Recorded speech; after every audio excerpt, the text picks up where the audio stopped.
All right, thank you so much for staying with us here on Sunrise. So, the Small Business Association of Jamaica, SBAJ, has outlined a targeted advocacy and recovery strategy in the wake of Hurricane Melissa, with a focus on immediate support for small business owners across the island.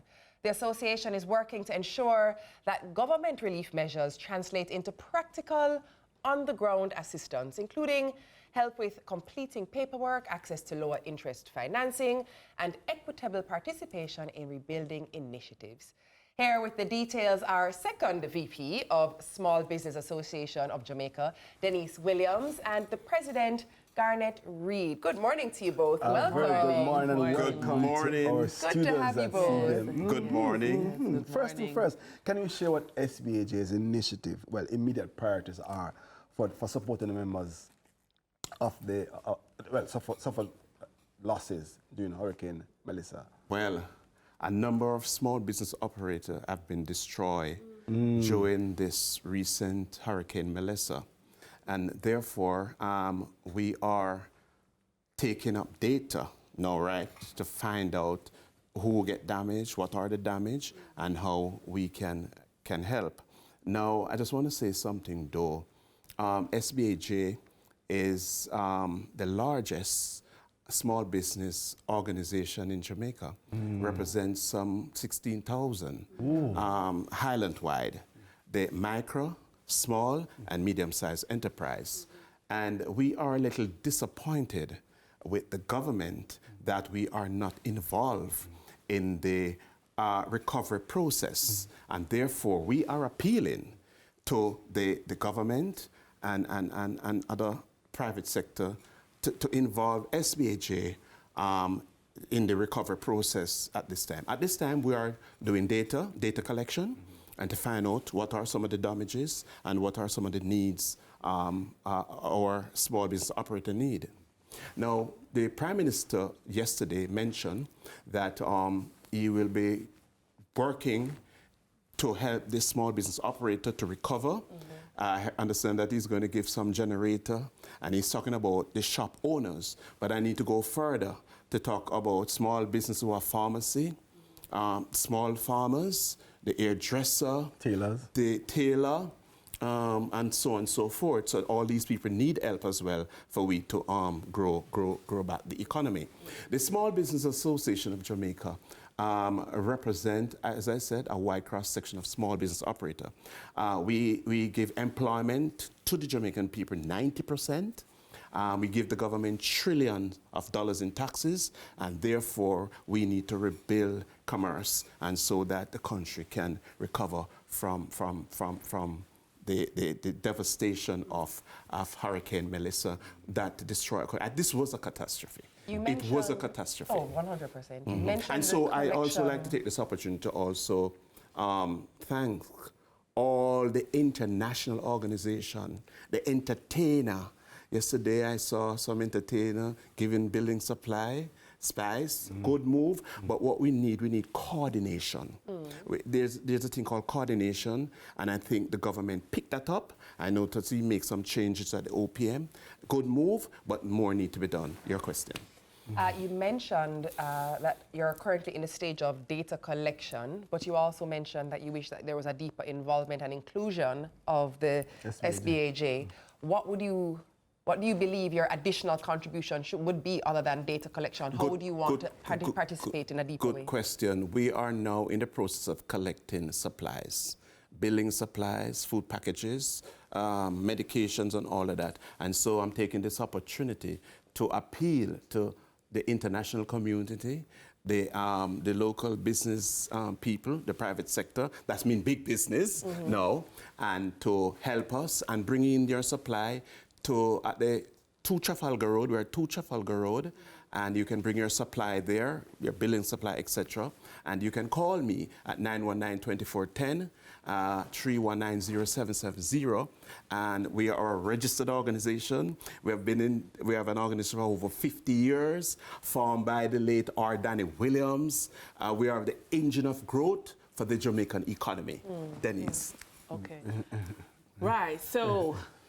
What else we're doing? So we're going to be doing a road show. So we're heading to Montego Bay first, And so for persons who want to contribute to helping small businesses, they need everything: generators, laptops, data banks. They need technology and they need power.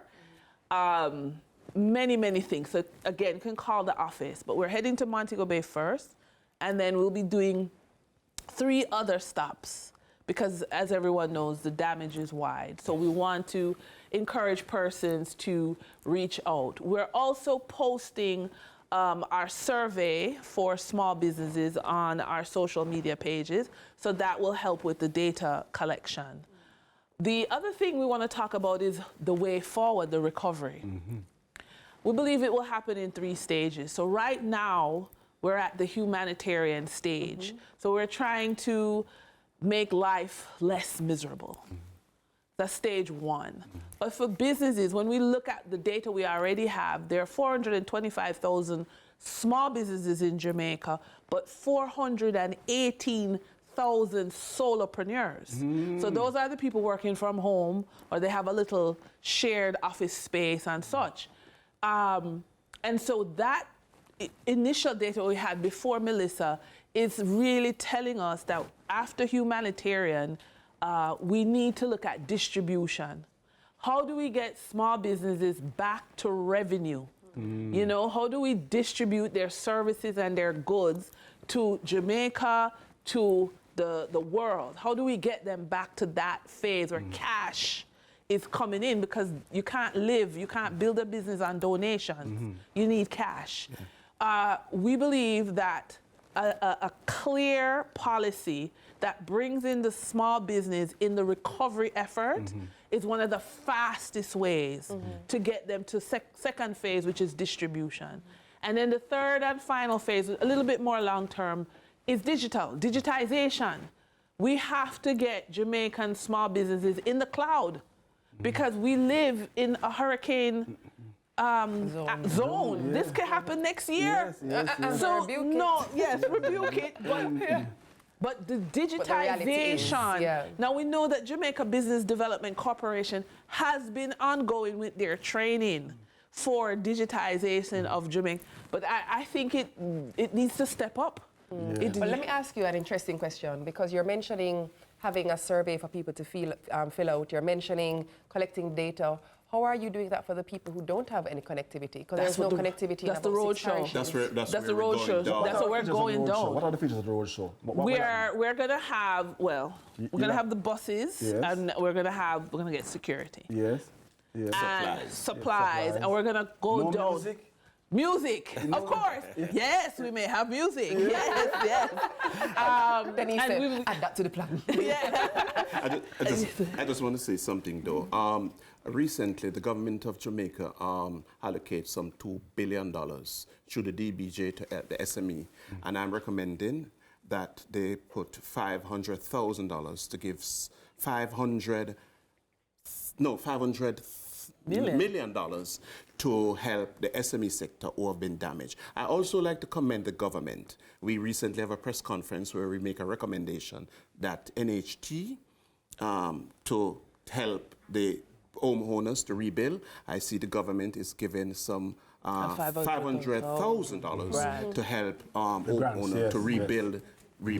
And that will help the solopreneurs who work from home. Quickly. Right. And again, I must commend the Andrew Holness administration before and post, who are doing an extremely good job.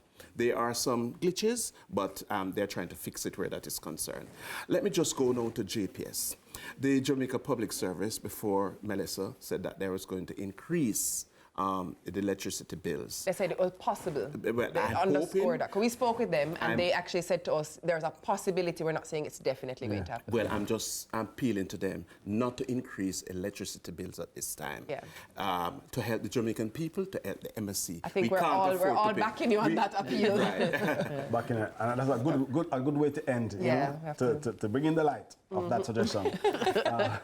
Thank you very much. You're welcome, and thanks for having us. Our guests. They've been Denise Williams, second VP of Small Business Association of Jamaica, and Garnet Reed, President. Of course, TK is up with your morning news along with another live update from our friends in the field, so stick and stay.